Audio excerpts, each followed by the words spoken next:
As the title box describes, please set up resource defenses for your community. Very beginning of Sanctuary, and I'm using Sanctuary because it's my primary base of operations. And I'm sure anyone that may watch this video has probably seen quite a bit of settlements with overly extravagant defenses.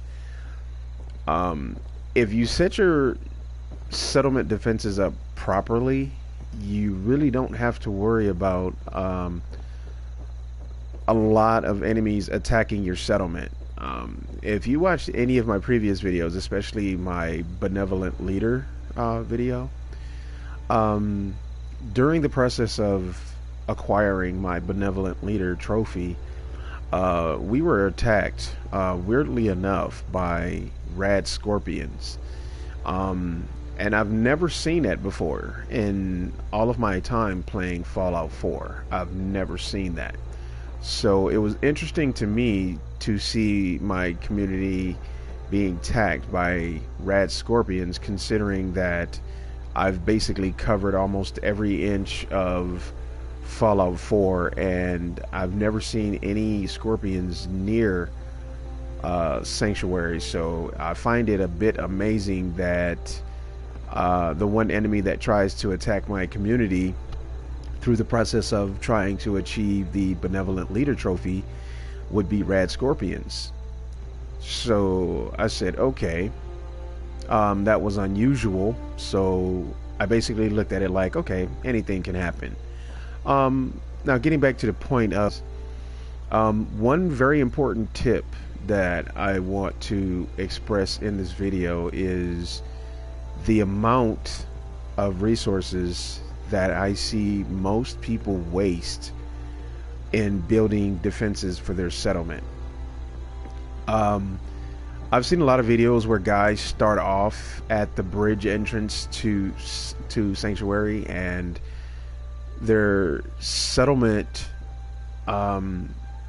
at the beginning of the bridge leading into Sanctuary, like 78% of their defenses are focused at the bridge.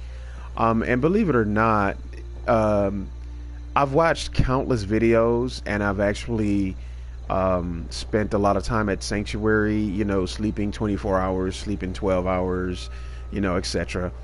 And of the few times that I've seen my settlement get attacked, I have never, okay, I want you guys to hear me correctly, I have never witnessed an enemy attacking from the bridge.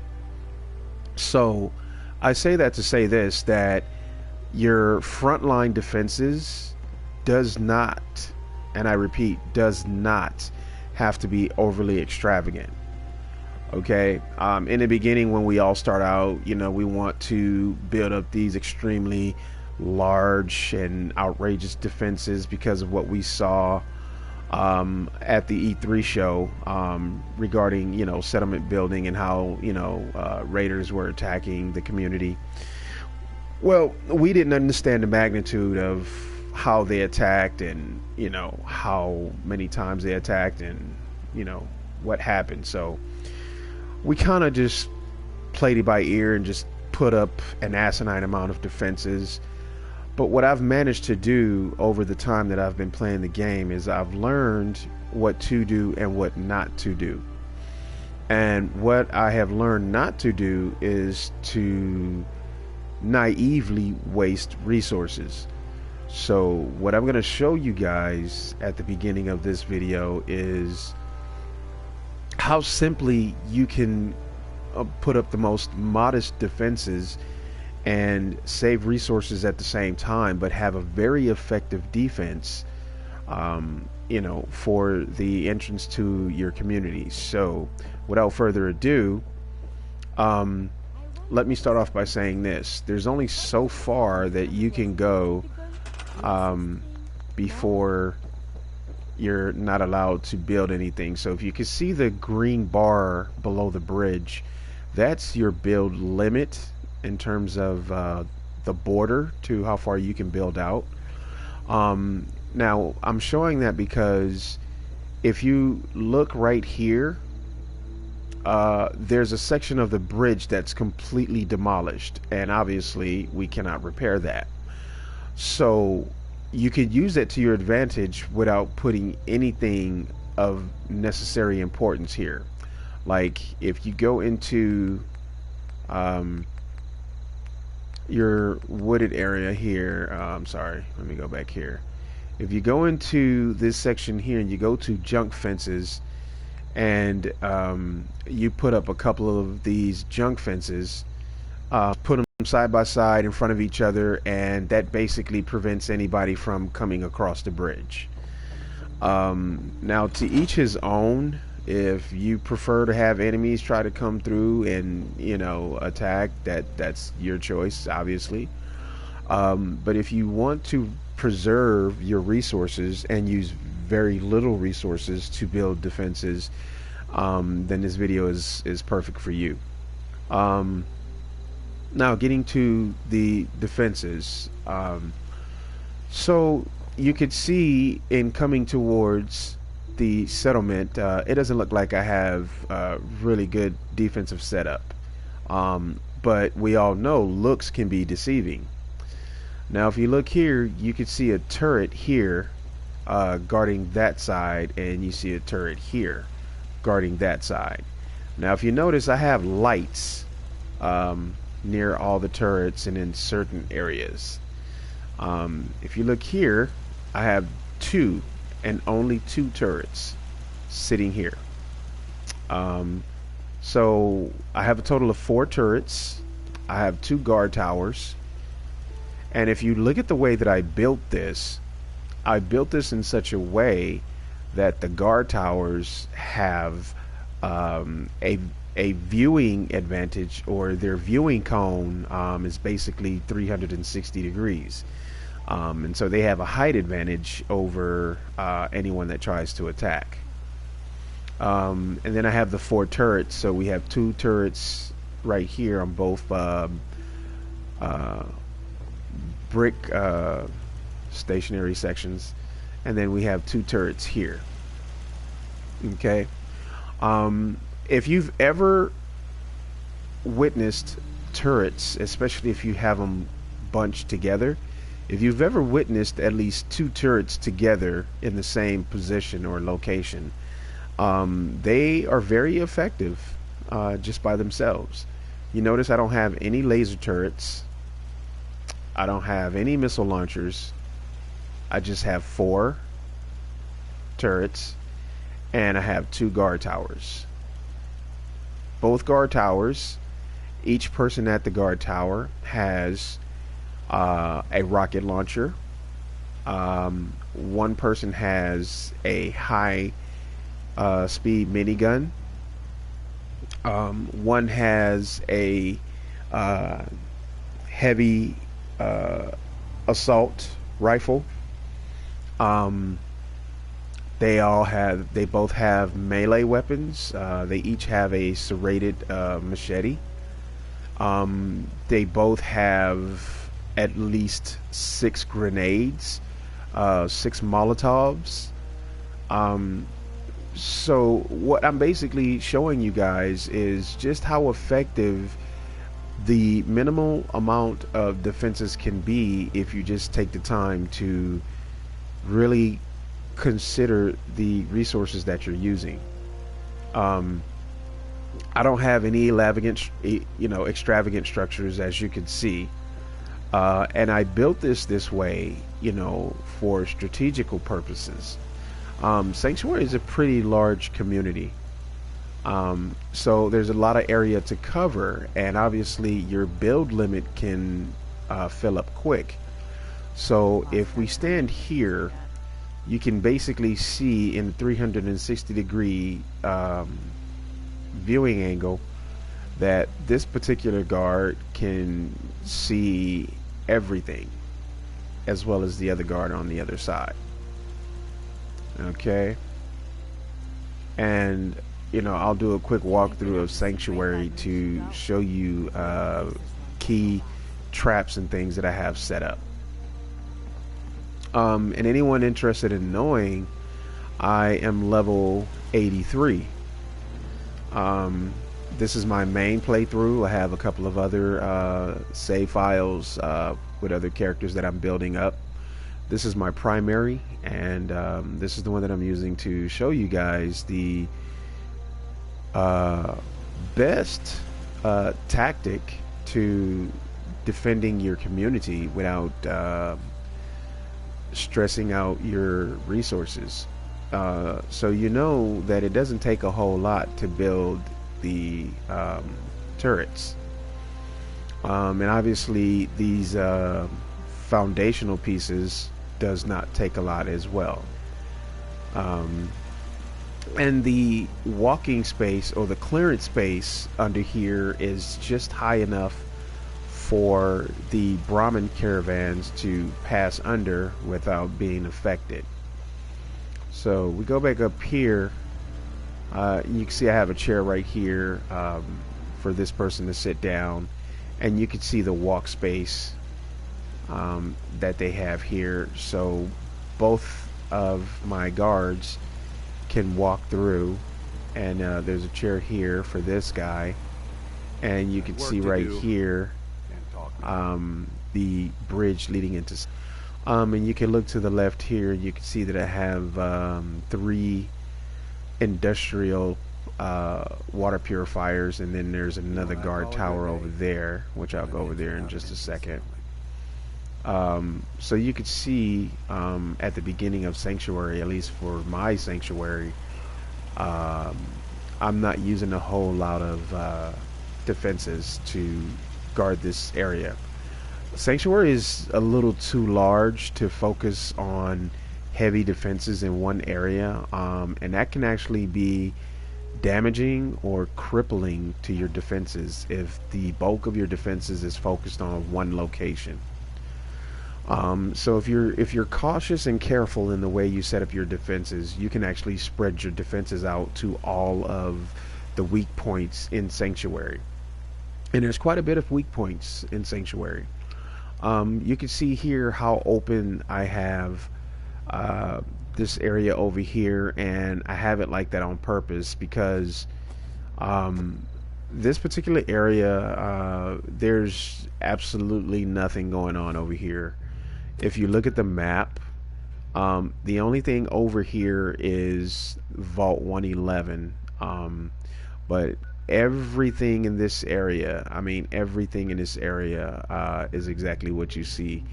So you know, from the position that I am, there's not a whole lot that's gonna come and affect what I'm doing here. So you keep that in mind, and you can basically see why majority of my defenses are open. And it's like that for good reason, because again, your defenses can build up quick, and you don't want to you know, bombard every single weak point with, you know, too many defenses. But there's a reason why I've also done that too. Okay, like if you see this brush here, nothing can get past this brush. Nothing. So basically, if any enemy attacks from this point, there's a turret facing this way, which can level the enemy, not to mention the 2 guard towers right there. So they have a pretty good viewing angle from this point. Now if we take a walk back here, you can see that this is pretty well open, and if you look right here, I have defenses here, and you can see this laser tripwire. And let's just kind of walk through here and see what happened if an enemy were to walk through here. Now nothing is going to happen to me because it's set to trip for hostiles. But if an enemy were to walk through here, they trip that wire, and then all of a sudden this flamethrower would just burn them to death. So you can see how that is a choke point and any enemy foolish enough to run through there is basically going to get roasted alive. There's a power switch here which is actually connected to a terminal, which I can switch on and off to either turn that laser tripwire either to an active position or an off position. So this area is left open on purpose because it's just too large to try to cover every single point of contact here. So, you know, I'm utilizing my resources very well. So if you look at this point here, this is a very narrow walk space. So if a group of enemies were to come through here, well, they're going to get roasted. And let's just assume that this flamer gets destroyed in the process. Well, once they make it past this point, you have defenses over here. And then there's also a guard tower here. And if you look here, there's a heavy laser turret. Okay, so every defense that you see in my community has a backup. So if a group of enemies manage to make it through here and don't get burned alive, well, there's a laser turret which has a pretty good reach. There's a guard tower right there. There's turrets up there, and then there's the guard towers over here. So you could see with minimal resources used, I have a pretty well established frontline defense. And what you'd want to do is walk through any community that you're going to set up defenses for. And you want to kind of give yourself an idea of how you want to go about setting up your defenses, because it'll be real easy to just, you know, focus on this one area right here. And, you know, I can understand why people would want to do that. But if you've played this game long enough, then you would know that there's not many enemies that are coming across this bridge. So, you know, heavy setup on this area to me it doesn't make any sense. And there's just too many large open areas to, you know, infiltrate the community. And keeping in mind your build limit, there's only so many places that you can put defenses, which everything you build it counts towards the size limit of your community. So keep that in mind. Now let's come back here. Now I don't have turrets and stuff back here because obviously turrets, and the more intricate the turret is, the more resources that you use. Now if you look here, a lot of choke points are covered by junk fences. So if you look here, a lot of the open areas that most people probably don't think about, they're blocked off with junk fences. Junk fences are pretty cheap to make. But you can see here that I have a lot of the open back end sections covered up.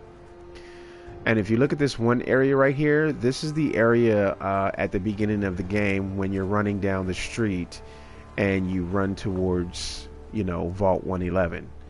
Well, that area is blocked off by brick foundations, so there's no getting through to the end. So this is the major point that you want to cover, and once this section is blocked off, then, you know, everything else is a breeze.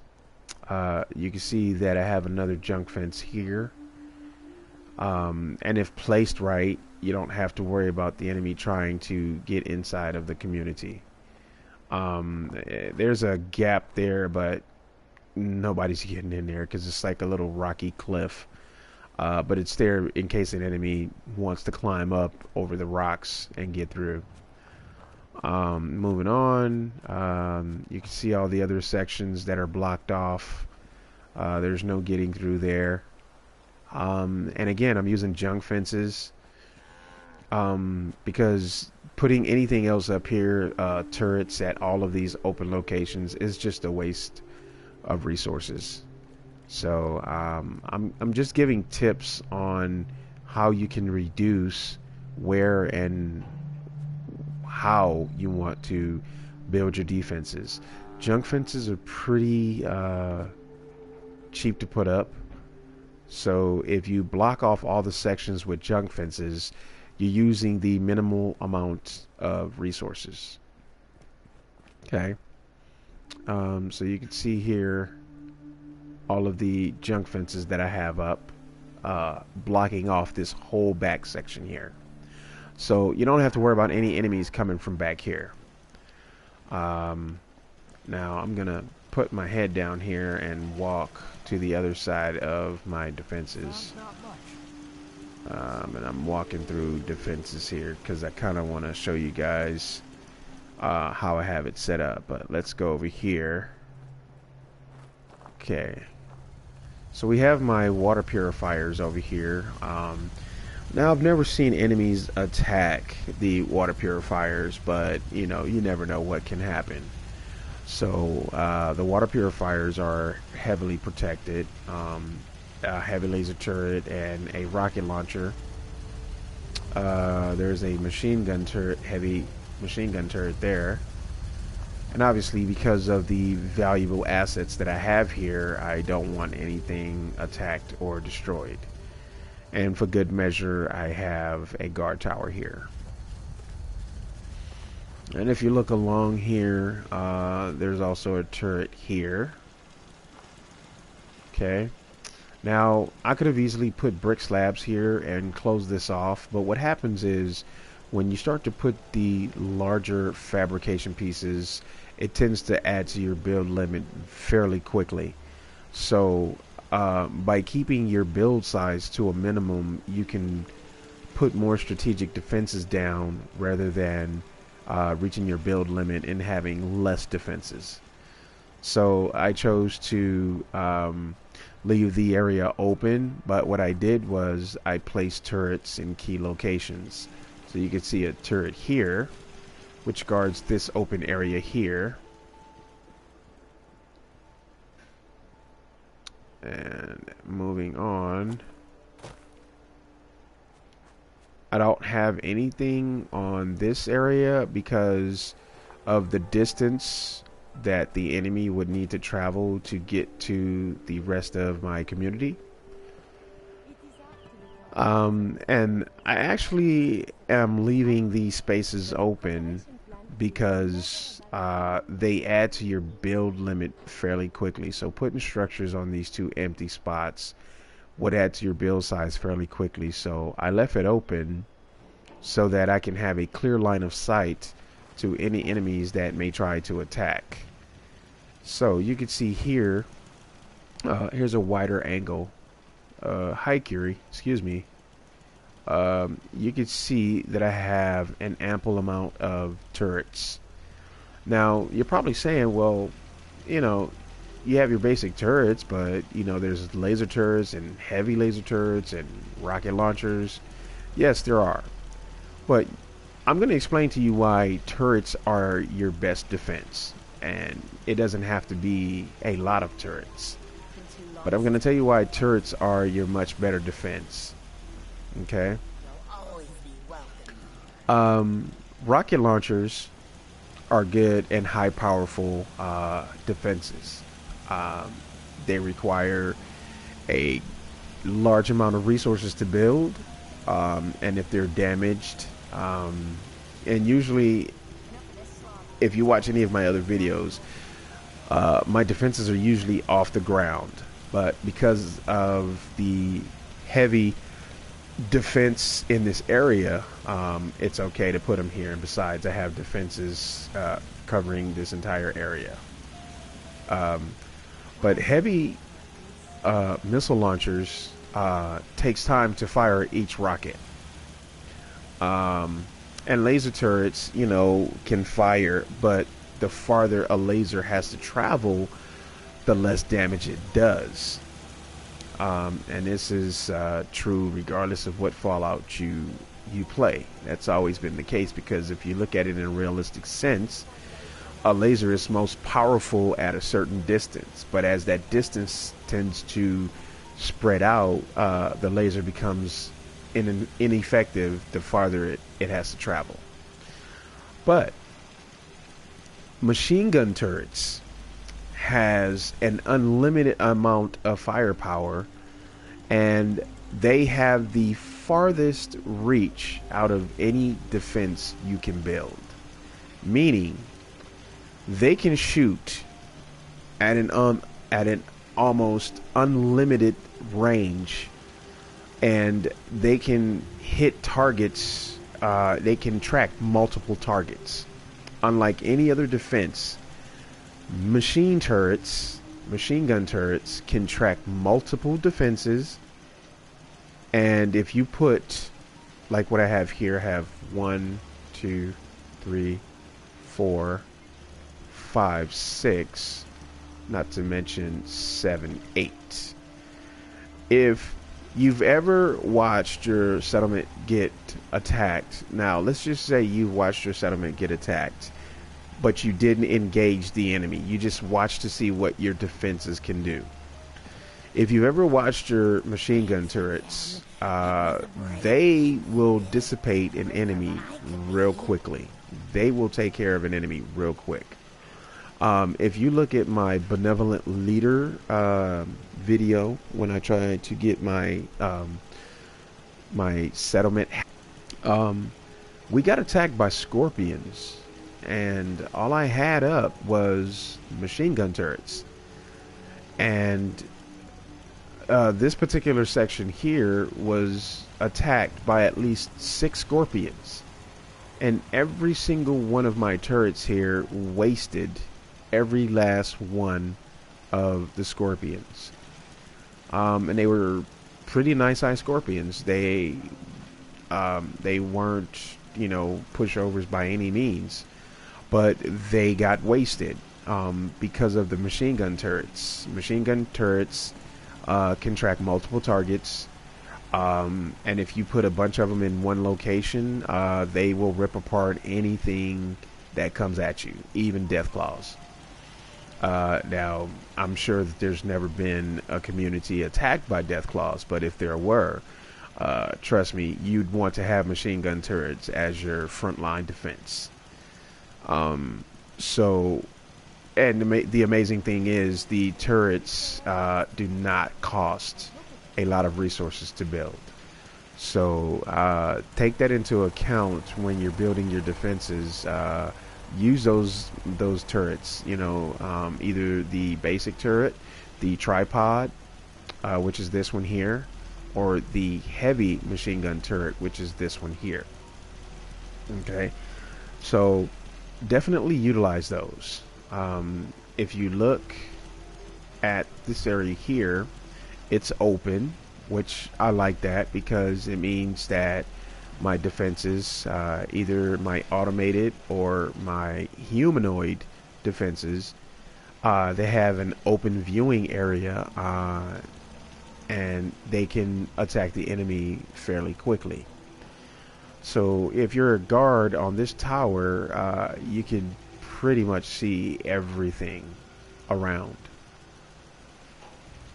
So the turrets are your front line defense, and the guard towers are your second line defense. And here's a good example of one of my guards here. And you could see what he's using. He's actually using a .50 caliber sniper rifle, which has the ability to explode on contact.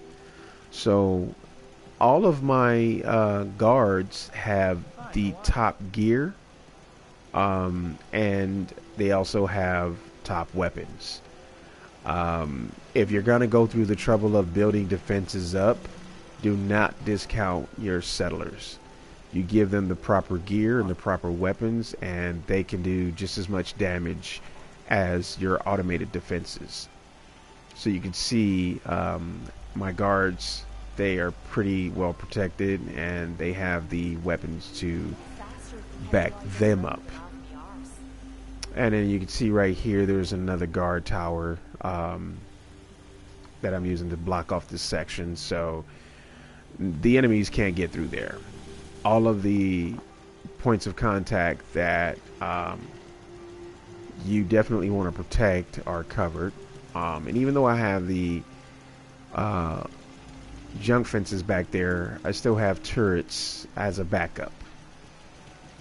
And you can see I have a turret here. I have 2 turrets here. And there's a turret here because this is the main traffic area for all of my settlers. So, and then, you know, I have the valuable resources such as the large generators and things like that. So, and this is the marketplace as well.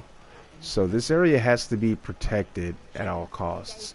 It's open because too much clutter, or if you have big overly sized structures in areas that they don't need to be, like if I chose to put a big building right here, I would have to go all the way around the building to get to any type of action that may be going on.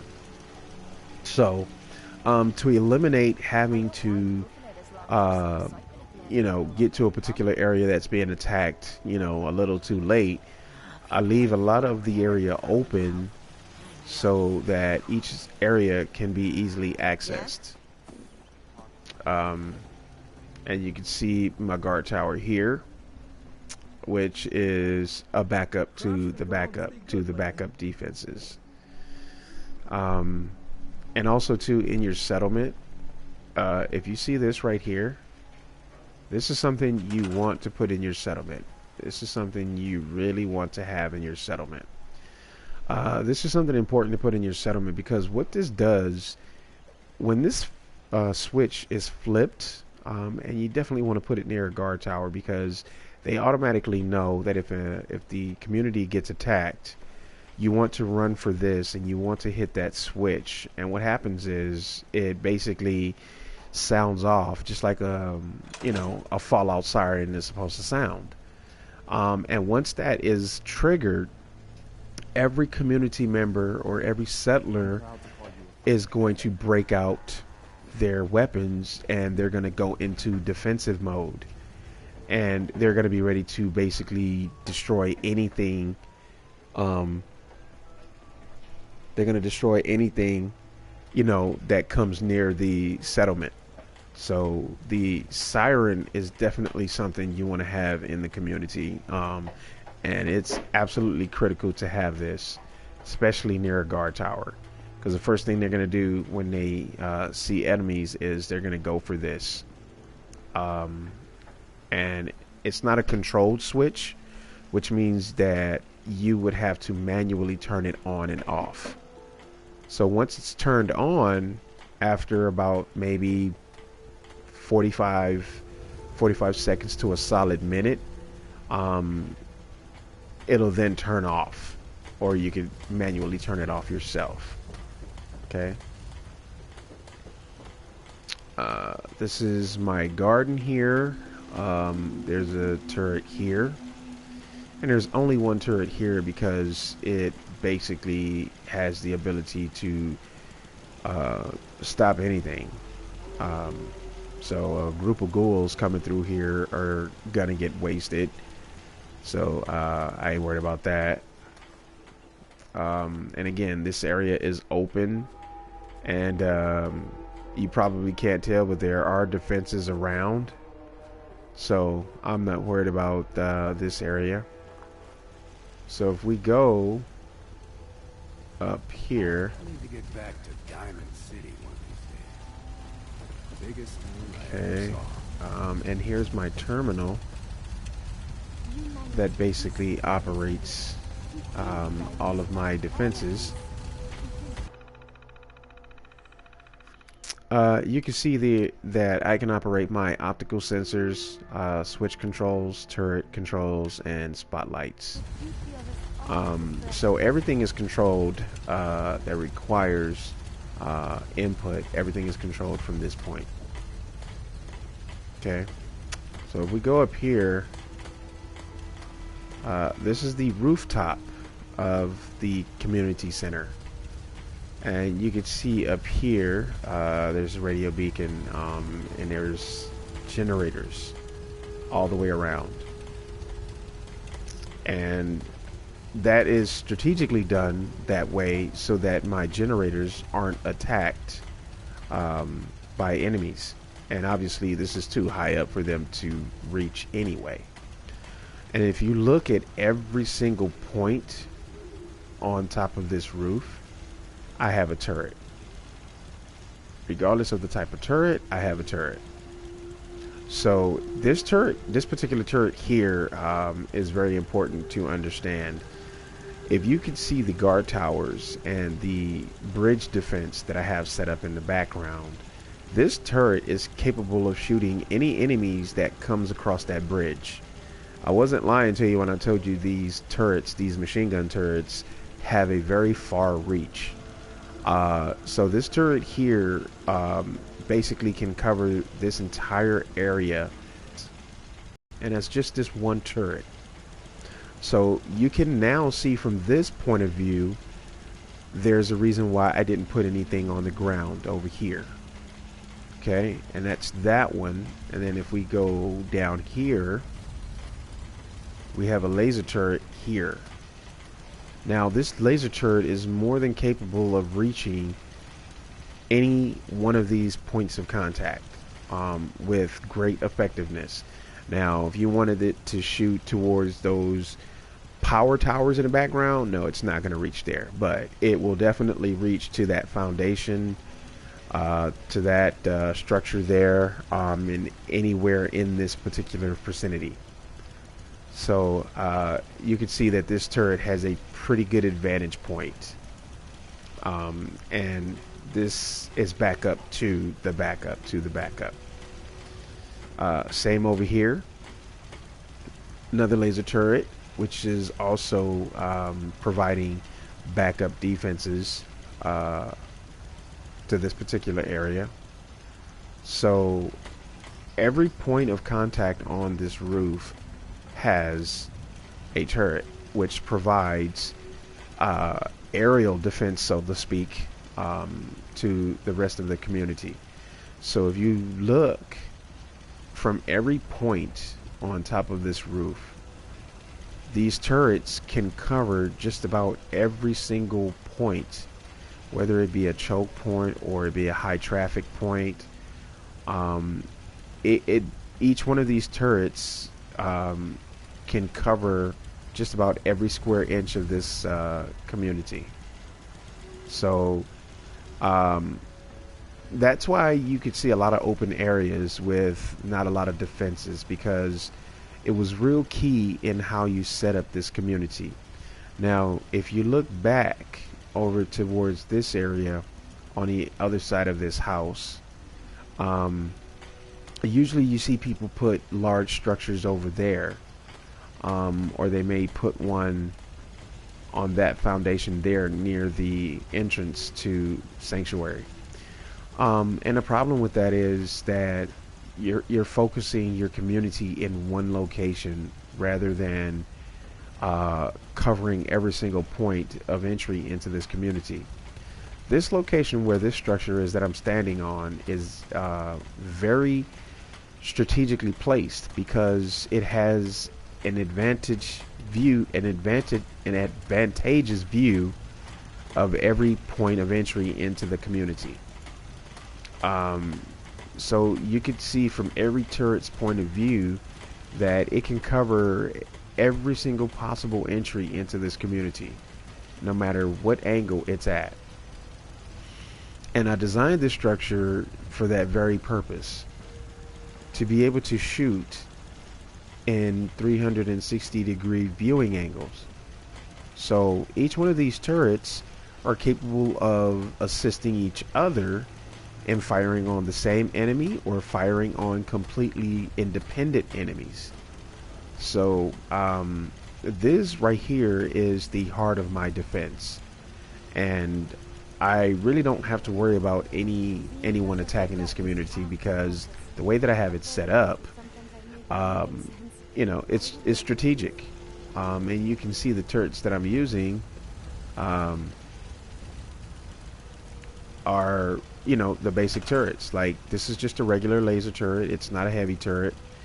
If you look down there on the ground right there, that is a heavy laser turret, and I put that one there to be primary defense for that choke point there and this open area. These turrets up here provide backup fire for that heavy laser turret. Um, so, you know, if you guys gather any ideas from the way that I have this set up, you know, I'm making this video because I want you guys to take ideas from this video. If you want to set your community up exactly how I have mine set up, by all means do it. I don't mind at all. I don't mind anybody taking ideas from what they see me doing. Because that's what I'm making the videos for, to give people ideas on how they can set up their defenses inside their community. I have other communities that have extraordinary defenses. I have one community, I believe it's Warwick Homestead, and it's basically a fortified fortress if you look at the way that I have it set up. But I'm showing you Sanctuary because usually this is where everybody makes their base of operations. So you could see that there's a lot of open space here, because what you want to do is you want to see just how the enemy is going to attack your community. If you have everybody bunched up in one location, it kind of, you know, can cause chaos, because what happens is your communities or your settlers, they'll basically spread out. And if you don't have them, you know, well protected, then they're just basically going to just, you know, fly all over the place, and you're not going to know where the enemies are coming from.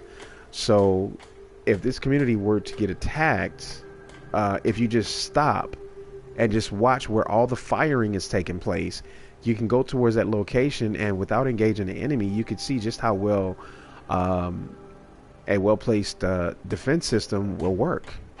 And this community has been attacked 3 times. So from level 1 to level 83, I've only had this community attacked 3 times. And the most difficult enemy to attack was the Rad Scorpions, but they were the easiest to take down. So it's just the way that I placed my defenses which makes the difference. So, you know, if you guys take anything from this video, you know, take the fact that if you set your defenses up correctly, you'll basically have a well-fortified community. And the reason why you want to set your community up with strategic defenses and not just overly extravagant defenses is because you don't want to have to you don't want to have to babysit that community. You want to be able to go play your game and not have to see that message pop up when you're like deep inside of a building somewhere saying, you know, Sanctuary is being attacked, come help defend it. You know, it's kind of awkward and ill-timed for something like that to pop up. So if you make sure your communities are operational and independent, you don't have to constantly go back and forth to defend these communities. And as your levels increase and you acquire more resources, you can build better defenses. You can, you know, either break down the ones you already have and, you know, make different structures. But you know, settlement defenses are very important, and the settlement defenses doesn't have to always be automated turrets. Okay, it could be guard towers, but well-placed guard towers will make all the difference in the world. If you look at this structure here, the way that I have it set up, if you look at the structure, it's actually kind of off-angled a little bit, and I did that like that on purpose. And we are all familiar with the directional compass, which is north, south, east, and west. Okay, But my turrets, um, in this oddly off-centered structure, is placed at a different angle. So you would think this would be north, but it's not actually north. It's actually northwest. Because of how this building is slightly off angled, I actually made it like that on purpose. Because here's the thing, if you have a defensive turret that's facing a northern direction, it's going to have a limited range of view. So this particular turret has a north by northwest viewing angle. Now, if we come down here to this turret, okay, this would be a southwestern facing turret. So it can fire either in the southern direction or it can fire in the western direction. Okay. If this were a properly placed centered structure, it would not have the ability to fire in between those directional points. So if it's set up to face south, it's either going to fire in a southern direction or it's going to fire in a western direction, but it's not going to do both. So by this building, I can basically cover a 360-degree view from this particular structure. And there's only 4 turrets up here total, and each one is placed at the very edge of the structure. So if this community were to be attacked from, let's just say from every angle, each one of these turrets will back up every other defense in the area. So they are providing backup to every other turret that's on the ground. And because of the height advantage, they can actually see the targets before the targets on the ground do. So they cover every single point of entry into the community. And this is what you would call a strategically placed structure. So that's why I'm showing you this here, and hopefully you guys take an idea from it or two, and you can do something completely different. But if you want a self-sufficient community, one that you don't have to babysit, I definitely recommend you pay attention to how you set up your defenses. Defenses doesn't always have to include automated systems, automated turrets. Guard towers are just as important as turrets. So that's basically what I can tell you about defenses for your community. One other tip I would like to give you guys, and I'm sure by the time anybody watches this video, you will have acquired quite a bit of armaments. For those that don't know what armaments are, it's basically, an asinine amount of backup weapons. So if you use Sanctuary as your primary base of operations and you have a few miniguns laying around, mod them so that they have maximum capability, and give one to one person in your community that operates a guard tower. It doesn't have to be every single guard tower, just one person. Give a machine gun to whichever guard you want to give it to, and give him one individual 5mm round, and he will have infinite ammo for that machine gun, that minigun, I'm sorry. And it only works for your community members, not your companion. It only works for your community members. So if they're at a guard tower, give them a high-speed minigun, and give them one 5mm round, and they'll have infinite ammo for that weapon. So if you look here, these two guards right here, I could give both of them a minigun, but I choose not to. I only have one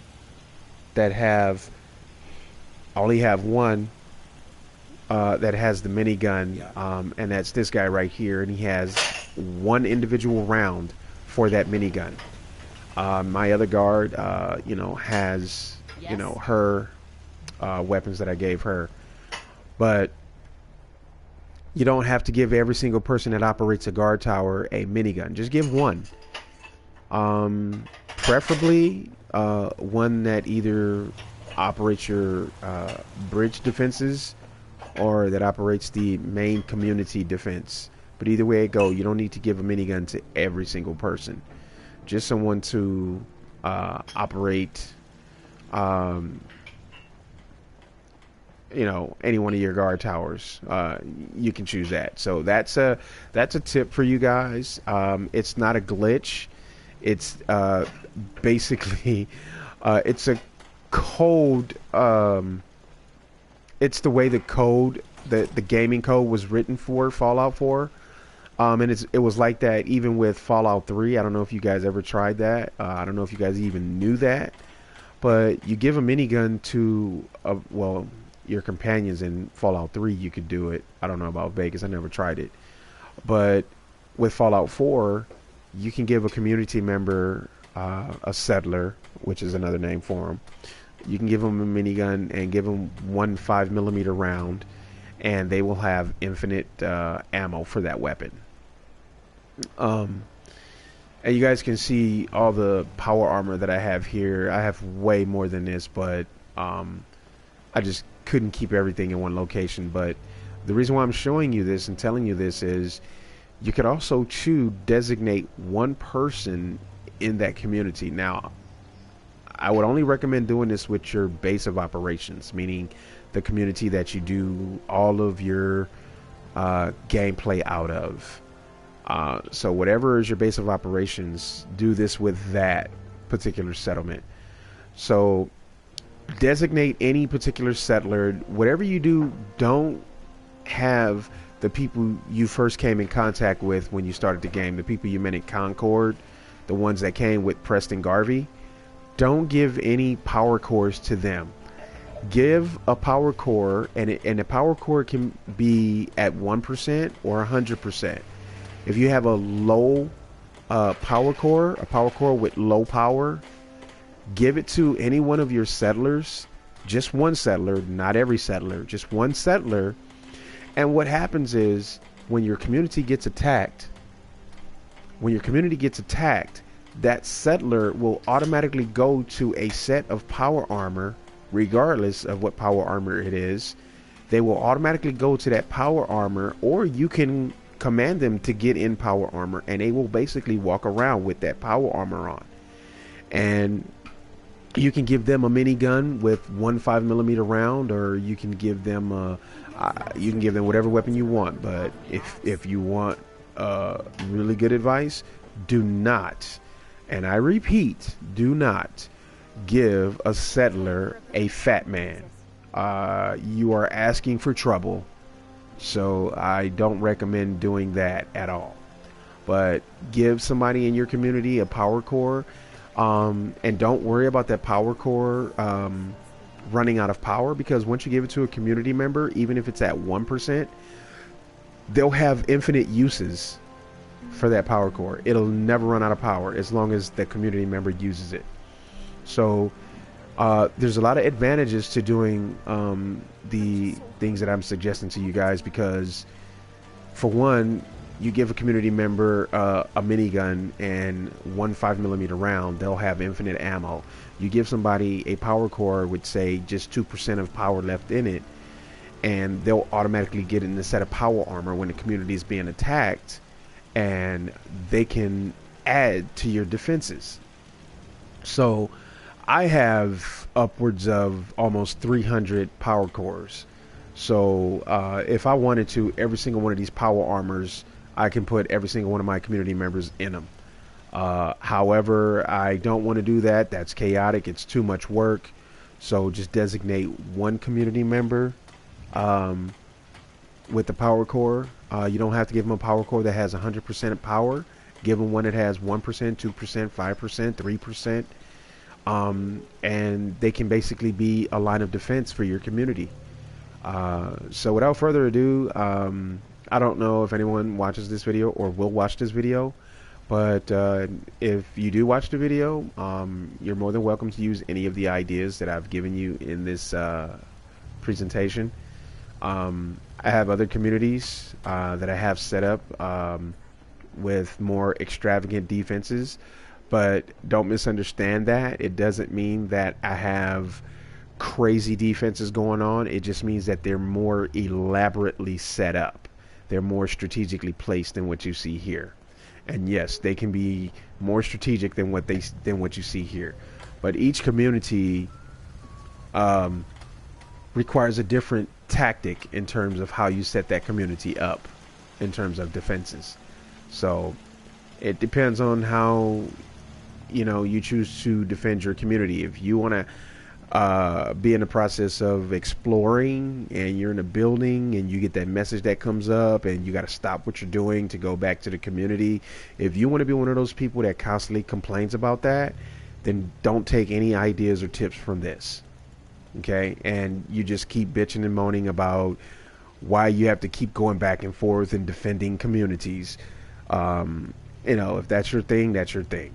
But if you don't want to have to do that, then there are videos out there that can give you helpful advice. Some are more, expletive than others. Some give you more detail than others. So you have your choice of whether or not you want to follow advice on a video or not. Mines are strictly based off of my gameplay and what I've witnessed and experienced through playing Fallout 4.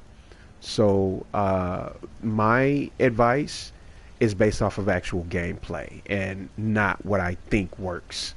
So without further ado, thanks to anyone that may watch this video, that may like it. I'm not in this for money. And I'll say this in every one of my videos. I'm not in this for money. I'm in this for the love of the game. And there's a lot of people out there that don't really understand how the whole Fallout universe works. I am an avid gamer of Fallout. I'm an avid gamer, period. But I am a serious fan of the Fallout games, Skyrim, any Bethesda game, basically. So if you want to understand how to create your own character, your own world in Fallout, then you definitely want to watch, my videos, because I'm always coming up with different ideas for doing videos. But anyone is welcome to send me a message and, give me ideas on how to do videos, and I don't mind doing that at all. So I thank anyone in advance that will watch the video, that will like the video, that may even subscribe to my channel. I'm just a simple guy that likes playing games, and through my game experience, I have a lot of do's and don'ts that I've learned through the process of playing the game. So I am able to offer advice that will be helpful because of my experience in playing the game. So I'm very knowledgeable about Fallout 4. I'm very knowledgeable about a lot of things in the game. So if anybody has any questions, any ideas, shoot me a message, whatever you feel you want to do. But even if you just watch the video, thanks in advance. I appreciate it. So you guys take care, and be looking towards the future to see more videos. Thank you again. Have a good day.